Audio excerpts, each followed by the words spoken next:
الحمد لله وحده والصلاة والسلام على من لا نبي بعده أما بعد فأعوذ بالله من الشيطان الرجيم بسم الله الرحمن الرحيم لقد جاءكم رسول من أنفسكم من أنفسكم صدق الله العظيم وصدق رسوله النبي الكريم الأمين الرحيم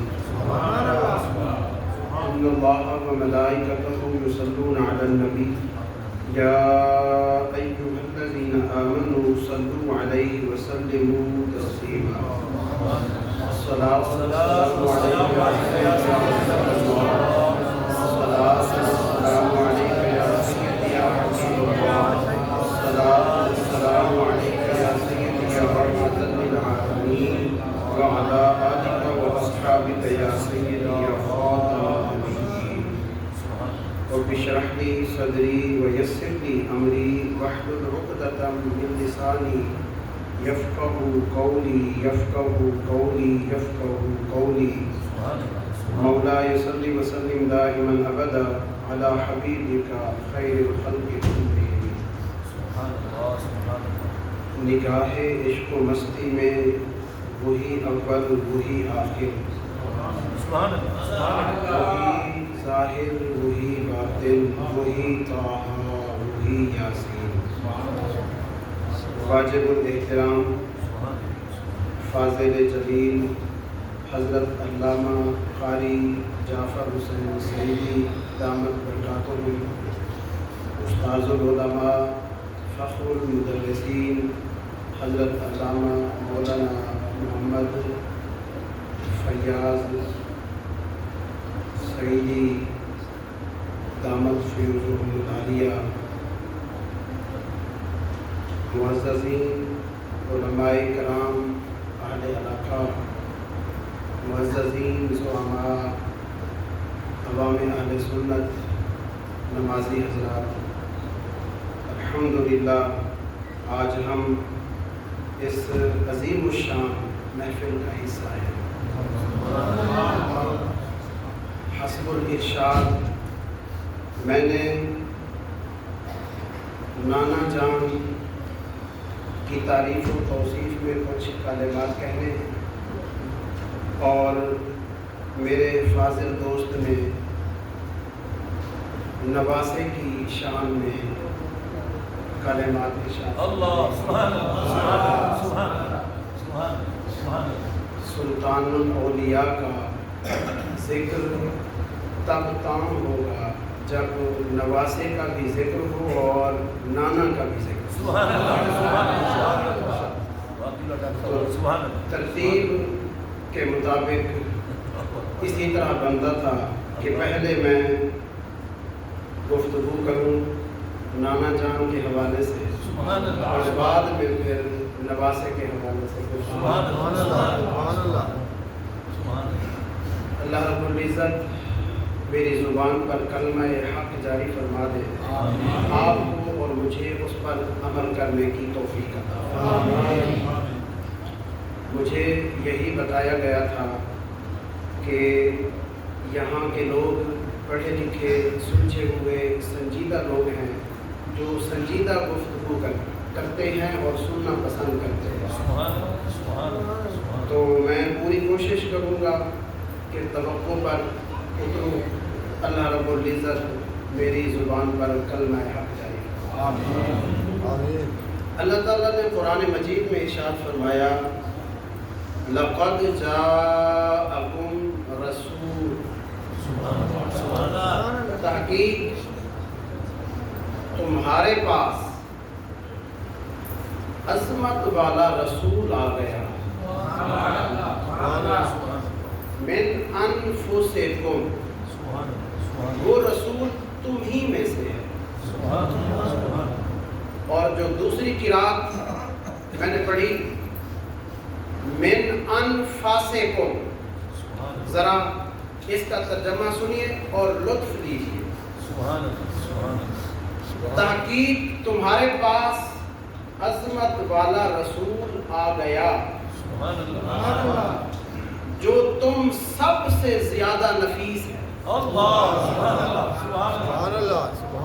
تمہارے پاس. اللہ کن کو مخاطب فرما رہا ہے؟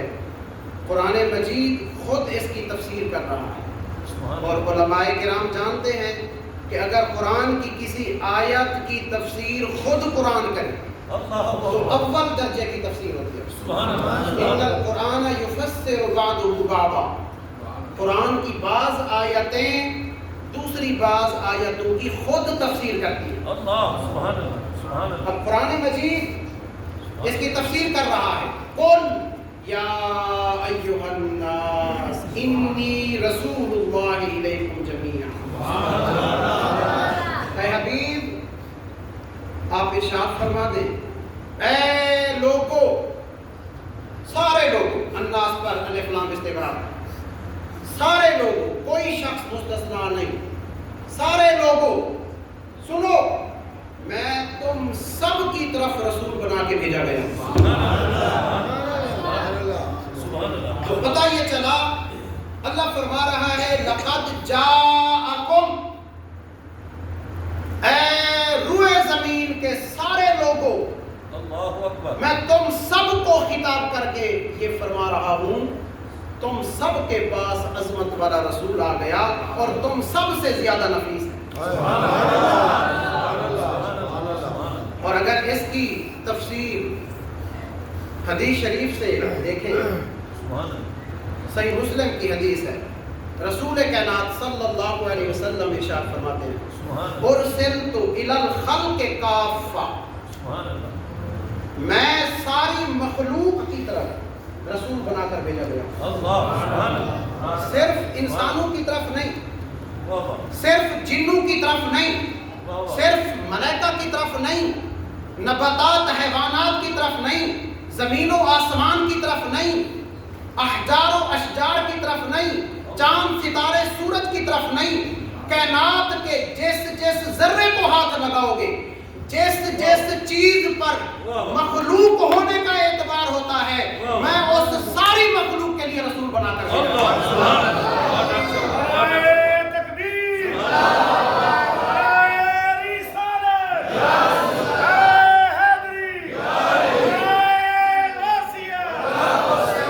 اگر اس حدیث کو مد نظر رکھیں تو رب کائنات گویا پوری کائنات کو مخاطب کر کے فرما رہا ہے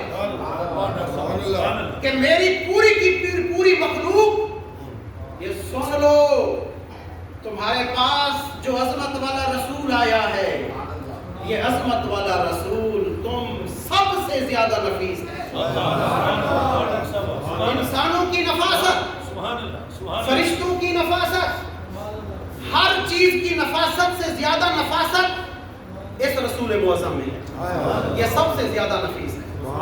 اور اگر دیکھا جائے کس چیز میں، ہر وہ چیز جس کو آپ خوبی کہتے ہیں، جس کو آپ عظمت کہتے ہیں، جس کو آپ عزت کہتے ہیں، علم میں، وقار میں، مرتبے میں، شان میں، شوکت میں، بلندی میں، عزت میں، معاملات میں، اخلاق میں، کردار میں، گفتار میں، نفاست میں، لطافت میں، ہر چیز میں الغرض کائنات کی جو چیز خوبی میں شمار ہوتی ہے، اللہ نے جس کو وصف خیر بنایا ہے، ہر اس وصف میں، اس شان میں، اس بلندی میں یہ سب سے زیادہ نفیس ہے.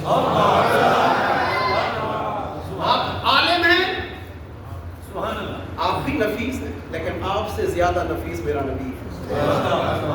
آپ عزت والے ہیں، آپ بھی نفیس ہیں، لیکن آپ سے زیادہ نفیس میرا نبی ہے. آپ شان و شوکت والے ہیں، مرتبے والے ہیں، جاہ و جلال والے ہیں، عزت و شان والے ہیں، آپ بھی نفیس ہیں، لیکن اللہ مخاطب کر کے فرما رہا ہے تم جس مرتبے پر پہنچ جاؤ، جس مقام پر پہنچ جاؤ، جو عزت پالو، جو شان و شوکت پالو، سن لو تم سب سے زیادہ نفیس میرا رسول ہے. لقد جاءکم رسول من انفسکم اب ایک اور بات جس پر ہم نے غور کرنا ہے، حضور علیہ الصلوۃ والسلام کی نفاست کو اگر آپ دیکھیں نسب کے اعتبار سے، نسب کے اعتبار سے سب سے زیادہ نفیس۔ یہ تو آپ نے ابھی اجمالی گفتگو سنی نا، ذرا دو چار باتیں تفصیلی گفتگو کی سن لیں۔ نسب میں سب سے زیادہ نفیس، آپ بڑے سے بڑے نسب والا لیں، بڑے سے بڑے گھرانے والا لے آئیں، ان سب گھرانوں سے، ان سب نسبوں سے زیادہ نفیس کون؟ میرا نبی۔ حضور علیہ السلام نے خود ارشاد فرمایا اپنے تعارف میں، فرمایا ان اللہ خلق الخلق فجعلنی فی خیر۔ اللہ نے مخلوق پیدا فرمائی، مجھے بہترین مخلوق بنایا، یعنی انسان۔ ثم جعلهم فرقتین، پھر اللہ نے دو گروہ بنائے مخلوق کے، اس مخلوق کے، بہترین مخلوق کے یعنی انسانوں کے اللہ نے میرے ساتھ مل کے اگر آپ حضور کی تعریف و توصیف میں شامل رہیں گے تو آپ کی عظمت بھی بلند ہوگی۔ اللہ رب العزت نے مخلوق بنائی، ساری مخلوق میں مجھے بہترین مخلوق بنائی، یعنی انسان بنایا۔ ثم جعلهم فرقتین، پھر انسانوں کو دو گروہ میں تقسیم کیا، عرب میں اور عجم میں۔ فجعلنی فی خیرہم فرقۃ، فرمایا مجھے بہترین گروہ میں شامل فرمایا، یعنی عرب بنایا۔ ثم جعلهم قبائل، پھر اللہ رب العزت نے عرب کے بھی قبیلے بنائے۔ فجعلنی فی خیرہم قبیلۃ، مجھے قبیلے کے اعتبار سے بھی بہترین قبیلہ عطا فرمایا، قریش بنایا۔ ثم جعلهم بیوتا، پھر اللہ رب العزت نے قریش کے قبیلے میں بھی گھرانے بنائے۔ فجعلنی فی خیرہم بیتا، فرمایا گھرانے کے اعتبار سے بھی مجھے بہترین گھرانہ عطا فرمایا، بنو ہاشم میں پیدا ہوا۔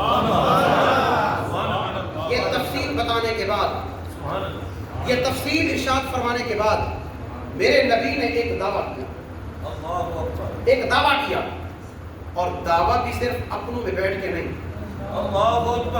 یہ دعویٰ ابو لہب نے بھی سنا، شیبہ عتبہ نے بھی سنا، ابو جہل نے بھی سنا، جانی دشمنوں نے بھی سنا، عزت کے دشمنوں نے بھی سنا، وقار اور مقام کے دشمنوں نے بھی سنا، جو ایک آنکھ پر حضور کو نہیں دیکھنا پسند کرتے تھے، انہوں نے بھی سنا، لیکن کسی مائی کے لال میں جرأت نہیں ہوئی کہ حضور کے دعوے کا جواب دیں اور چیلنج کر سکیں۔ سنیے دعویٰ، اور وہ دعویٰ تب سے لے کر قیامت تک رہے گا، اگر کسی میں ہے جرأت تو اس دعوے کا توڑ لے کے فرمایا سنو، فَأَنَا خَيْرُهُمْ نَسَبًا وَخَيْرُهُمْ بَيْتًا، روئے زمین کے سارے لوگوں سن لو، میں دعویٰ کر رہا ہوں آدم سے لے کر آخری انسان تک، میں تم سب سے نسب کے اعتبار سے بھی بہتر ہوں، گھرانے کے اعتبار سے بھی بہتر ہوں، نسب بھی سب سے افضل، آپ سے کسی کا نسب افضل نہیں، گھرانہ بھی سب سے افضل، ذات بھی سب سے افضل، اللہ اکبر، آپ سے کوئی افضل نہیں، اللہ اکبر۔ اور اگر آپ کی نسبی فضیلت دیکھیے، میرے آقا علیہ الصلوۃ والسلام خود اپنے نسب کی فضیلت بیان کر رہے ہیں۔